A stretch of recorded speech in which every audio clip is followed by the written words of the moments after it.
হইলে পুলিশে আমার দৌড়ায়, 3টা মামলা হইলে রিমান্ডের আবেদন করে, 7-8টা মামলা হইলে ক্রসফায়ার দিয়ে দেয়।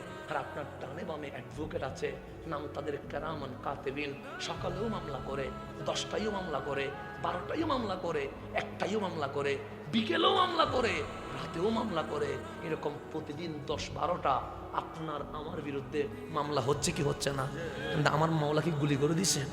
আমার মাওলাকে আমাকে হ্যান্ডকেক করাই দিচ্ছে? আমার মাওলাকে আমার উপর শাস্তি দিচ্ছে? আল্লাহ বলে পাহাড় পরিমাণ হয়ে গেছে, আসমান ছুঁয়ে গেছে। আল্লাহ বলে গুনাহ যে অনেক হয়েছে, তুই কি বুঝতে পারছিস? আমরা বললাম হ্যাঁ। আল্লাহ বলে আমার কাছে আয় না।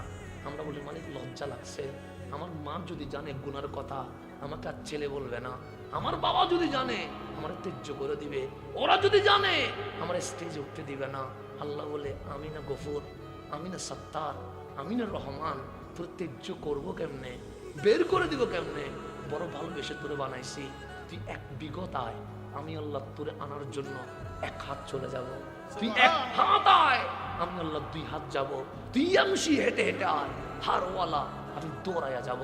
তুই শুধু একবার বলবি মালিক আমারে মাফ করে দাও, আমি তোর মামলাগুলো খুলে দেখবো না, সমস্ত জীবনের গুনাহ মাফ করে দিয়ে দেব।